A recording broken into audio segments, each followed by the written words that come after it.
you've given a strong update for 2022 in the sense that some of the numbers came in ahead of estimates, and it is a strong performance versus recent years. The guidance you've given also strong, saying you'll have a performance well above 2022 levels. Can you give us any more detail on what that will mean for Commerzbank? Yeah, so thank you. Well, first of all, 2022 was really a strong year. I mean, the last time that we have showed a similar net income result was in 2010, so quite a while ago. And it is because of very strong revenues, clearly also driven by the net interest rate environment, but also because of a very disciplined cost management. And I mean, the capital ratio came in very strong, the CET1 ratio with 13.1%. So very good starting point for 2023. Year started nicely.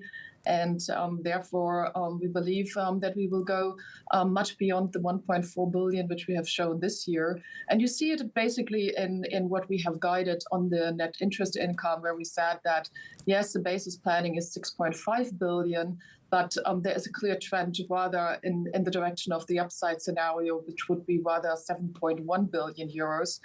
Net commission income probably stable year on year. Cost management will be continued, meaning that we will target a cost baseline of 6.3 billion. And then it comes all on the risk result, where we now say it's lower than 900 million, but you have to keep in mind that we still have a 486 million euro of top-level adjustment in our hands. So overall, we are very optimistic, and also CET1 ratio will stay very strong. Yeah. Good morning, Bettina. As you say, a very optimistic 2023 outlook. I think I understand your upside scenario for net income is above 7 billion. I'm still not sure I've identified your base case, but moving on from that exactly, is this more positive story very much about the interest rates background? You've been one of the biggest beneficiaries of ECB's interest rate policy, or is it, how much of it is based on the improving German outlook for the economy? Well, it's both, actually. I mean, it's clearly, we always said that we are very sensitive to the interest rate environment, and you see it in the numbers. But it's also, I mean, we have shown very strict cost management, and that pays out now as well, because we have seen a lot of headwinds because of the inflation, because of compulsory contributions. Our compulsory contributions went up by 36% year on year in 22, and we managed that. And we will continue the story. Clearly, if I mean, we have now in our planning GDP decrease for Germany was minus 0.5%. If the EU is right, then it will be even better, and then clearly also, especially our risk result will have a different direction than we currently assume. Okay, can I ask you, you mentioned costs there, Bettina, and you say that the cost management continues. There was a period last year where you were referencing variable compensation as one of the things that was making it more difficult, perhaps, to stick to targets around costs in 2022. How do you make sure that you keep control of those kinds of cost lines this year? But first of all, I mean, the variable compensation is also an outcome of our very good net income, meaning that given that we had this very strong net income, it was also clear that we would pay a higher variable compensation. We lowered costs. If we exclude the mBank effects and the variable compensation increase, we lowered the cost by 10% year on year. And we have now a 69% of cost income ratio, which is 10 percentage point less than compared to 21. And we are clearly on our path towards the 60%, which we said we would have minimum in 2024. So this story will continue in 23. Bettina, you're targeting a 50% payout ratio in 2023, which sounds good, but obviously there's been a decade of not paying out much to investors. I mean, what do you say about those people that, given your capital ratios, you could have even gone for more than 30% ratio in 2022? And I'm also curious in the breakdown for 2023, are you expecting more in terms of buybacks, or is this more about dividends?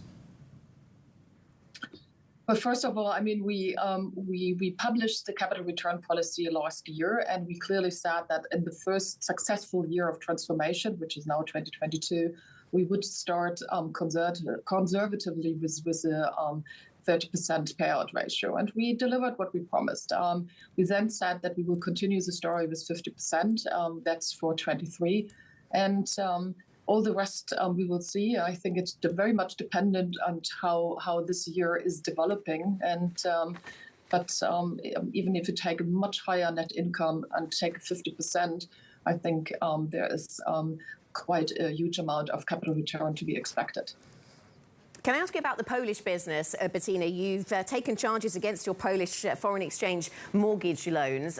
Can we expect more of those types of charges this year? Is that an ongoing story to watch? And also, how are you thinking about the presence of Commerzbank in Poland at this time? Are you rethinking it at all? I mean, the mBank has shown a very strong performance in 2022. If you just take the fourth quarter, it was a record quarter. It was a record year, actually, because you have to keep in mind that mBank had to absorb approximately 1 billion euros of burden in 2022. So operationally, very strong. Unfortunately, an unstable legal and political environment. And therefore, it's also, I don't have a crystal ball, so I have no clue what might come up this year. The only good news here is that mBank is operationally so strong that they can absorb quite a huge amount of shocks. And they are part of our planning, and that will stay like that. Bettina, I'm disappointed you didn't bring your crystal ball, but I hear you that it was still a positive 22 story there. I'm curious actually about the 2024 outlook. So you're very bullish for 2023. You've had a good year in 2022. You said you're on target to hit your cost income targets in 2024. What is it on the profit side? Are you still expecting the interest rate tailwind to remain as strong going into 2024? What's your general outlook there? Well, I mean, if you look on the forward rates, it feels that in 2024, the whole thing could stabilize. I think for the US, economists even assume that interest rate will go a little bit, will decrease a little bit. I mean, the situation is so volatile. I think I've changed now planning for 23 already 3 times.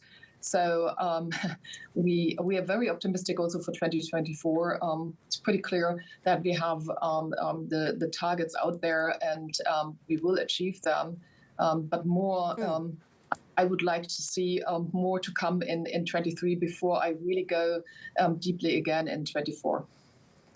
Just finally, Bettina, I wanted to ask you about your insights on the German economy. You provide banking services to so many German businesses. I wonder if you have been pleasantly surprised by the resilience that German companies have shown in the face of much higher energy costs, for one, and all of the other challenges that have been thrown at them over the last year. Absolutely. I mean, if you also look on our risk result for 2022, it has been 33 basis points. But if you then deduct the 14 basis points, which are just Russia related, we are just at a level of 19 basis points, which is really low. So the resilience of the corporates have been very high. I mean, we have a very, very large corporate loan portfolio, and resilience is great.